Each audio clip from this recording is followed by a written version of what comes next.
दोस्तों, क्या आपको लगता है कि वर्ल्ड वॉर 2 के दौरान क्या सिर्फ टैंक और हवाई जहाज ही थे, या फिर कुछ ऐसी खतरनाक और क्रेजी टेक्नोलॉजीज भी थी जिनके बारे में शायद आप नहीं जानते होंगे? तो तैयार हो जाइए, क्योंकि आज हम आपको बताने वाले हैं कुछ ऐसी ही क्रेजी और अद्भुत टेक्नोलॉजीज के बारे में जिन्होंने इतिहास का रुख ही बदल दिया। और वीडियो को अंत तक जरूर देखिएगा, क्योंकि आखिरी वाली जो वीडियो है वो तो आपके होश ही उड़ा देगी। तो चलिए बिना देर किए इस वीडियो को प्रारंभ करते हैं। अगर आप हमारे इस चैनल पर नए हैं तो चैनल को सब्सक्राइब करना ना भूलिएगा and don't forget to hit the notification bell. सोचिए, अगर समुद्री जहाज बर्फ से बने हो तो जी हाँ, ब्रिटेन ने कुछ ऐसा ही अजीबोगरीब आइडिया निकाला था जिसे नाम दिया गया था प्रोजेक्ट हबाकुक। दरअसल जर्मन पनडुब्बियां अटलांटिक महासागर में खूब तबाही मचा रही थी और ब्रिटेन को बड़े बड़े एयरक्राफ्ट कैरियर चाहिए थे, लेकिन स्टील और लोहे की कमी थी। तभी किसी ने सुझाव दिया, क्यों ना बर्फ और लकड़ी के गूदे से जहाज बनाए जाएं। इससे बर्फ पिघलेगी नहीं और जहाज बेहद मजबूत होंगे। टेस्टिंग के लिए कनाडा की झील में एक छोटा प्रोटोटाइप भी बनाया गया। शुरुआत में सबको ये आइडिया मजेदार और कारगर लगा, लेकिन बाद में समस्या ये आई कि ऐसे जहाज बनाने और ठंडा रखने का खर्च बहुत ज्यादा था। आखिरकार ये प्रोजेक्ट बंद कर दिया गया, लेकिन ये वर्ल्ड वॉर 2 के सबसे अजीबोगरीब और क्रिएटिव टेक्नोलॉजी आइडिया में गिना जाता है। सोचिए, अगर एक गुब्बारा ही बॉम्ब बन जाए तो जापान ने सेकेंड वर्ल्ड वॉर में कुछ ऐसा ही किया था, फुगो बैलून बम के साथ। असल में जापान ने 1944 में ये अनोखी तकनीक बनाई जिसमें बड़े बड़े हीलियम के गुब्बारों से बम अमेरिका भेजे जाते थे। इन गुब्बारों को खास इस तरह से डिजाइन किया गया था कि वे हजारों किलोमीटर दूर प्रशांत महासागर पार कर सकें। हवा की ऊंची परत यानी जेट स्ट्रीम का इस्तेमाल करके ये गुब्बारे जापान से सीधे अमेरिका तक पहुंचाए जाते। हर गुब्बारे में बम लगाए जाते थे ताकि गिरते ही धमाका हो जाए। करीब 9000 से ज्यादा गुब्बारे छोड़े गए, लेकिन उनमें से बहुत कम ही अपने निशाने पर असर डाल पाए। फिर भी ये दुनिया की पहली long distance air attack technology थी। सबसे दिलचस्प बात ये थी कि कुछ गुब्बारे युद्ध खत्म होने के कई सालों बाद भी मिलते रहे। सोचिए, वॉर के दौरान एक बड़ा सा पटाखा घूमते हुए सीधा दुश्मन की ओर जा पड़े तो कैसा लगेगा। यही आइडिया था ब्रिटेन का ग्रेट पेंजिन-ड्रम। ये असल में एक बहुत बड़ा पहिया जैसा हथियार था जिसके दोनों तरफ रॉकेट लगे होते थे। इसका मकसद था समुद्र तट पर लगी जर्मन की मजबूत दीवारों को तोड़ना। इसको चलाने के लिए सैकड़ों रॉकेट लगाए जाते थे और फिर ये विशाल पहिया तेजी से घूमते हुए आगे बढ़ता। सुनने में तो जबरदस्त लगता है, लेकिन हकीकत थोड़ी मजेदार थी। टेस्टिंग के दौरान मशीन कभी तिरछी भागती, कभी पलट जाती और कई बार तो खुद ही फट जाती। आखिरकार ये हथियार कभी इस्तेमाल ही नहीं किया गया, लेकिन इसे वर्ल्ड वॉर 2 की सबसे अनोखी और मजेदार टेक्नोलॉजी में गिना जाता है। कहते हैं इसे देखकर उस दौर के वैज्ञानिक भी हंसी रोक नहीं पाते थे।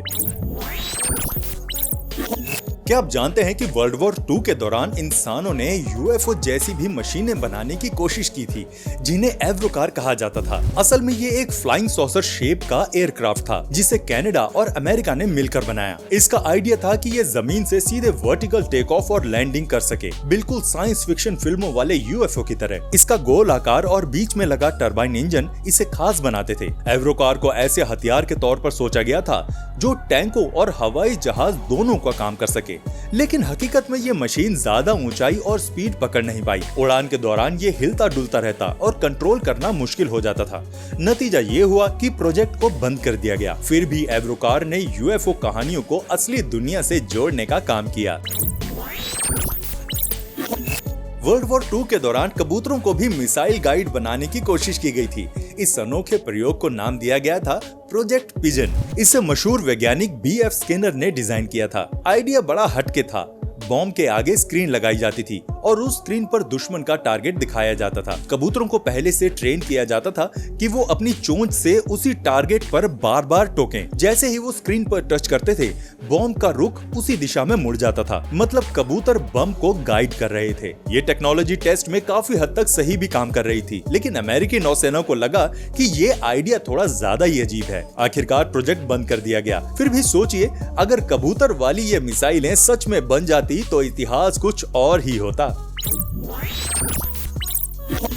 जरा कल्पना कीजिए, अगर टैंक पंख लगाकर उड़ता हुआ युद्ध के मैदान में सीधा लैंड कर जाता तो आखिर कैसा रहता। सोवियत यूनियन ने वर्ल्ड वॉर 2 में यही पागलपन वाला आइडिया सोचा जिसका नाम था सोवियत टैंक ग्लाइडर। आइडिया ये था कि टैंक को हवाई जहाज की तरह पंख लगाकर ग्लाइडर बना दिया जाए, फिर विमान इसे हवा में खींचकर दुश्मन की सीमा के पास छोड़ दे और टैंक सीधे उतरकर लड़ाई में शामिल हो जाए। सुनने में ये सुपर हीरो वाली फिल्म जैसा लगता है। असल में टेस्टिंग के दौरान इन्होंने एक असली टैंक T-60 पर लकड़ी और कपड़े से बने बड़े बड़े पंख लगा दिए। ये उड़ तो गया, लेकिन इंजन की ताकत और हवाई जहाजों की क्षमता इतनी नहीं थी कि टैंकों को लंबी दूरी तक खींच सके।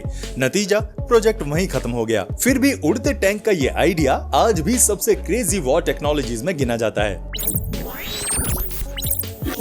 वर्ल्ड वॉर 2 की टेक्नोलॉजीज की बात हो और बैट बॉम्ब का जिक्र ना हो, ऐसा नहीं हो सकता। सोचिए, अमेरिका के एक dentist doctor little S Adams को जापान पर हमला करने का एक अनोखा तरीका सूझा। उनका प्लान था हजारों मैक्सिकन फ्री टेल्ड चमगादड़ों पर छोटे छोटे टाइमर वाले बॉम्ब बांधकर उन्हें एक बड़े कंटेनर में बंद करना। फिर इन कंटेनरों को दुश्मन के शहरों पर हवाई जहाज से गिराया जाता। कंटेनर गिरते ही खुल जाते और नींद से जगे हुए चमगादड़ अंधेरे और सुरक्षित जगहों की तलाश में घरों, कारखानों और इमारतों में घुस जाते।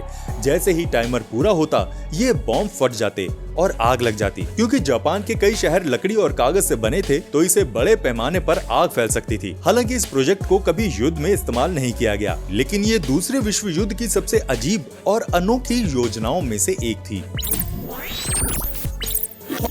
वर्ल्ड वॉर 2 में वीटी प्रॉक्सिमिटी फ्यूज एक ऐसी टेक्नोलॉजी थी जो बिल्कुल गेम चेंजर साबित हुई। ये कोई आम फ्यूज नहीं था, बल्कि इसे गोला बारूद के लिए एक तरह के मिनी रडार के रूप में बनाया गया था। ये फ्यूज तोप के गोले के आगे लगाया जाता था और इसमें एक छोटा ट्रांसमीटर और रिसीवर होता था। जब गोला दुश्मन के हवाई जहाज या किसी भी टारगेट के पास पहुंचता था, तो ये फ्यूज रेडियो तरंगे भेजता था। जैसे ही ये तरंगे टारगेट से टकराकर वापस आती थी, फ्यूज को पता चल जाता था कि अब धमाका करने का सही समय है। इससे पहले गनर को अंदाजे से टाइमर सेट करना पड़ता था कि गोला कब फटना चाहिए, लेकिन वीटी फ्यूज के आने से ये मुश्किल खत्म हो गई। अब निशाना चाहे उड़ता हुआ जहाज हो या जमीन पर छुपे हुए सैनिक, गोला सही समय पर हवा में ही फटकर चारों तरफ टुकड़े बिखेर देता था। इससे दुश्मन को बचने का मौका ही नहीं मिलता था। अमेरिका ने इसे अपनी सबसे बड़ी सीक्रेट टेक्नोलॉजी में से एक माना था। सेकेंड वर्ल्ड वॉर के दौरान कोलोसस कंप्यूटर का नाम सुनकर शायद आपको लगे कि ये कोई पुराना कंप्यूटर होगा, पर ये सबसे खास था। ये सिर्फ कोई हिसाब लगाने वाली मशीन नहीं थी, बल्कि इसे नाजियों के अत्यंत गोपनीय कोड को तोड़ने के लिए बनाया गया था। ब्रिटिश इंजीनियर टॉमी फ्लावर ने इसे बनाया था और ये दुनिया का पहला इलेक्ट्रॉनिक प्रोग्रामेबल डिजिटल कंप्यूटर था। ये इतना बड़ा था कि इसमें 2500 से ज्यादा वैक्यूम ट्यूब्स लगे थे। कोलोसस का मुख्य काम था जर्मन हवाई कमांड के रेडियो मैसेजेस को डिकोड करना, जो लॉरेंस सिफर नाम के एक बेहद जटिल मशीन से एनक्रिप्ट किए जाते थे। इस मशीन ने हफ्तों लगने वाले कोड ब्रेकिंग के काम को कुछ ही घंटों में निपटा दिया। इसका नतीजा ये हुआ कि अलाइड फोर्सेस को दुश्मन की योजनाओं की गुप्त जानकारी पहले ही मिल जाती थी, जिससे युद्ध की दिशा ही बदल गई। युद्ध के बाद इस मशीन को इतना गुप्त रखा गया कि 1970 के दशक तक इसकी जानकारी किसी को नहीं थी। आज भी ये कंप्यूटर साइंस के इतिहास में एक महत्वपूर्ण मील का पत्थर है।